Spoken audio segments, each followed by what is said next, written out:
Hi people, welcome to my YouTube channel. Thank you for my old subscriber for continuing to support and watch my videos.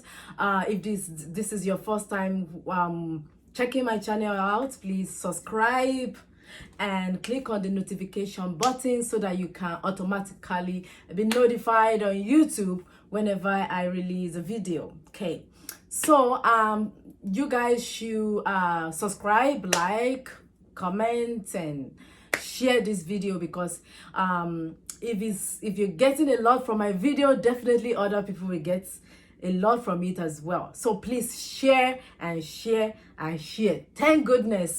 So today is, what's today's date? Today's April 3rd, Sunday, and I'm still recovering from COVID and doing better every day. So, and I've not been able to record last week, Wednesday and Friday, because I'm having issues with YouTube, and of course, and I'm still learning how to be a content creator. So I'm taking time learning it. So yeah. So for today, we're gonna be talking about self-care Sunday. Yee! Self-care Sunday, specifically for social work students or students in general. I feel like as a social worker, and I feel like self-care is a human, like, social work is part of social work competency for us to be able to take care of ourselves so that we don't burn out and take time off work, and so that we can provide our clients the best care that is possible.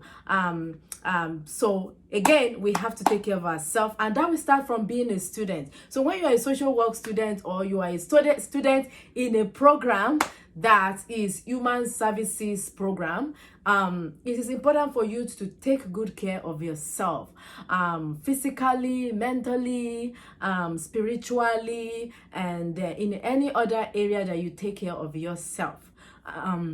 So apart from eating good nutritions and making sure you are hydrated all the time and exercise, it is also important for you to do things that are special, that you enjoy, that you take joy in doing it. So and I'm going to talk a bit about why self-care is very, very important for human services students. Yeah. So as a student, I remember when I was a social work student, I think I was working almost full time, because one of the reasons why I decided to work full time is because I'm paying, I didn't want to get student loan. So I was like, I am going to have to work my ass off to be able to pay out of pocket. So I worked a lot, and at the same time, there's also time where I will say no, because I was a casual worker, and they are always calling me for shift all the time. So making sure, as a social work student, if you're working and you are also going to school, you have to be comfortable with creating boundary for yourself. So you need to know your limits. What can you undo? What can't you undo? A lot of people, I think a lot of people do pretty well when it comes to understanding that the stop sign, you need to stop and pause before you go, and make sure when you get that sign of pausing, taking a break, make sure that you don't ignore it, right? Make sure you actually take a pause, take a break, and then reassess yourself, and then continue with your hustle, right? So making sure that you are able to set boundary. If you are a casual worker working multiple jobs at the same time going to school, make sure that you're comfortable with saying no to some shifts at some times, for you to be able to actually genuinely focus on yourself and your self-care. So for today's video, I'm going to be checking my phone, because I had I usually write my notes on my phone, because I'm not really good with papers. So whether you're a student or you're a professional, it is very, very important to take good care of yourself in those domains that I mentioned: physically, emotionally, mentally, spiritually. Spending time to actually be intentionally in the moment with yourself and with your feelings, and so that you are able to get all the triggers that can cause stress and burnout as a student or as a worker, and it can be under control. Okay, so first of all, I'm going to talk about what is self-care. So self-care is essential social work survival skill, survival skill. It is what you actually do for yourself to prevent something happening to you that can potentially affect you physically or mentally, or in that domain that I talked about. So when you take the time to care for yourself, you are less likely to burn out. You are more likely to focus on work. Your time management at work or at school will be better. It will be better. Your critical thinking skills will be, but if you're lacking sleep, and you're working, and you didn't have time to actually focus on yourself and do things that brings you joy, that you enjoy, then you are gonna burn out. It's gonna affect you emotionally. It can affect your mood. It can affect anything. It can affect your grade as well as a student. And as a worker, it can affect your ability to concentrate, to focus, and to actually be there in the moment to provide the best care for your clients, patients, or residents, or the population that you are serving. Okay, so that is what self-care means. So I'm going to talk about why practicing self-care can help, how it will help you. So the first one is that self-care can identify and help you manage general challenges. Just like I talked about in the past, it can help you to manage stress. Self-care can help you to manage depression, anxiety. It can help you to manage being overwhelmed, that feeling of being overwhelmed because you are a mother, you are a wife, you are a student, you are also working, that you are doing many things together. So when you are able to actually take, it can be an hour in a week to actually, I usually call it me time, where you actually spend time to focus on yourself without any other thing distracting you. So it helps you to identify other challenges or problem, and then you are able to create a plan on how to manage them. So the second one is it makes you to be aware of your own personal vulnerability. It makes you to be aware of what you are vulnerable at. Okay, so for me, I know that I don't like working night shifts. So I don't like working. So the moment I am picking many shifts than I can tolerate, then I know that is a sign for me that there's something coming, there's a stressor coming, potential stress coming, and that I may burn out, and then I will identify that I need to stop before I move forward. So that comes into thinking about boundaries, saying no to night shifts, making sure I reduce my work hour, and also taking time to focus on the things that I enjoy doing, like prayers, as well as I love to watch Netflix and with snack and stuff like that. Yeah, so it makes you to be aware of your personal vulnerability, e.g. trauma, if you have a trauma history, and if you are not doing your self-care, there's a potential for you to be re-traumatized, right? So when you are practicing self-care, it can help you to be able to be aware of your own personal vulnerability as a person, as a student, and as a worker.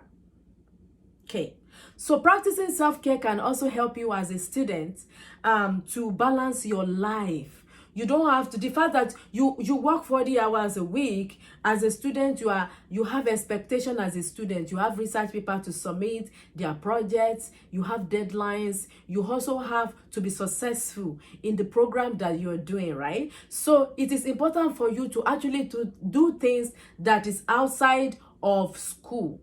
Spending time with your family, having a special dinner is an example. Hanging out with your friend, going on a date with your spouse or boyfriend or girlfriend or your family is some things, an idea of things to do that can distract you and take you away from having to read and read and read. So doing something different apart from studying can help you to balance your life.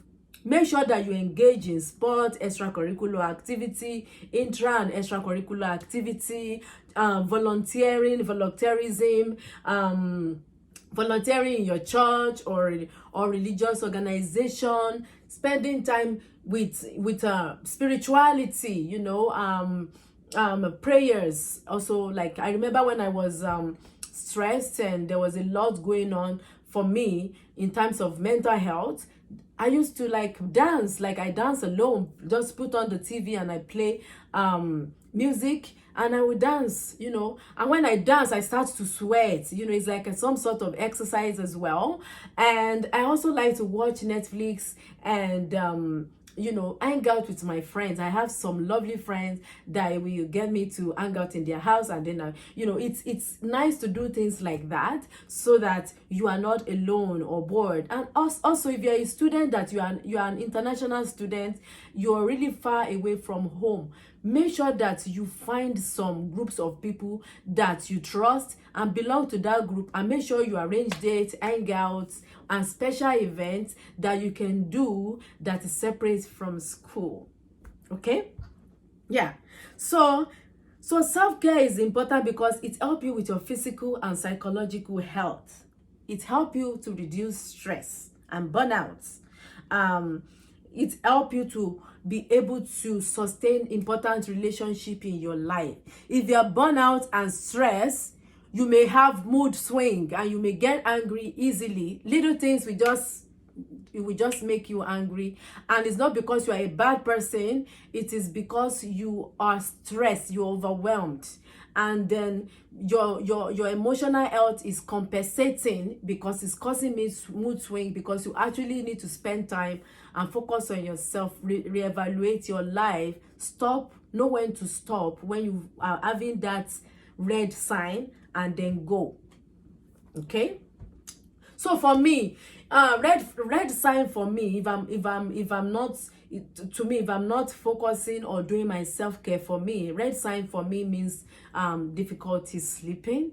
You know, there will be this feeling of uneasy feeling in my body, body ache, back pain. So when I have that symptoms, and I may also have mood swing as well. So everybody's stop sign before they burn out is different from from one person to the other. So it is important for you to pay attention to your body, because everybody does a good job at knowing what is normal and what is not, what is normal or abnormal baseline for them, physically and emotionally. The moment you see that you are drifting away from your best baseline, make sure that you evaluate yourself and figure out a plan, a self-care plan, so that you are not burnt out to the point that you are now taking time off work, or you have to be on disability, temporary or short-term disability, because you have gotten to the point whereby you need more time to recover from the stressors that have affected you in a long term. Okay? For students, make sure that if you are having any kind of feelings of being overwhelmed and emotional issues, mental health, make sure that you access your school wellness center for services that you can get for free. Okay, make sure that you talk to somebody if you're overwhelmed, if your school is getting too much and stressful. As a student, you are working, there's a lot going on, the expectation is high, and you are trying to keep up with that expectation is going to affect your mental health. And also, if you're behind in your schoolwork, or you feel like you are not meeting that expectation, there may be that feeling of hopelessness or helplessness or sadness. So it is important for you to reach out to people that can help you and create a plan for you to move forward so that you can be successful as a student and as a person. Okay, so I'm gonna end it here before I go over my time. It's currently 14 minutes. Okay, so there are different tips of what you can do for self-care. Meditation works and prayers, if you're a Christian. For me, I also read book. So the book that I read is not related to my work. I don't read when I'm doing self-care time, I don't read book that is related to therapy or anything. I read book that maybe it's like it's a self-development book to develop my life, overall life. It can be book of parenting, it can be book of, you know, how to make my relationship with other people and family work, stuff like that. That is the kind of book that I read. Other tips that you can do for self-care is go for a walk. If you are good, if you like hiking during the winter month, you can go hiking. Another thing I do is to go to the lakeside, because I currently live in northern Saskatchewan, Lac La Ronge. So we are surrounded by a lot of lake. So sometimes during the summer, depending on the season, my self-care routine changes. So during the summer after work, I usually take a walk down to the lake, and then I will just listen to the movement and the current of the water go back and forth, and it's just so calming to the soul. So whatever works for it, make sure you write it down, your self-care plan, and as a student, make sure that you are practicing self-care, because if you don't, self-care is a survival tool that is very, very important. It's as important as your food and the water that you eat and drink daily. So you cannot delete it out of your life. You can't delete self-care out of your life. You have to do it. It's as important. So take it serious, and so that when you start practicing, you can transfer those value into your clients and tell them how important self-care is, right? So I'm done for this topic, and yeah, thank you so much again. Please subscribe on my YouTube channel. Subscribe, hit the notification alarm button so that you can get automatic notification on your YouTube account. I just want to say thank you so much, you guys, for subscribing, for sharing, for watching. This meant so much. It means so much to me, honestly. Thank you so much. Until next time, bye bye.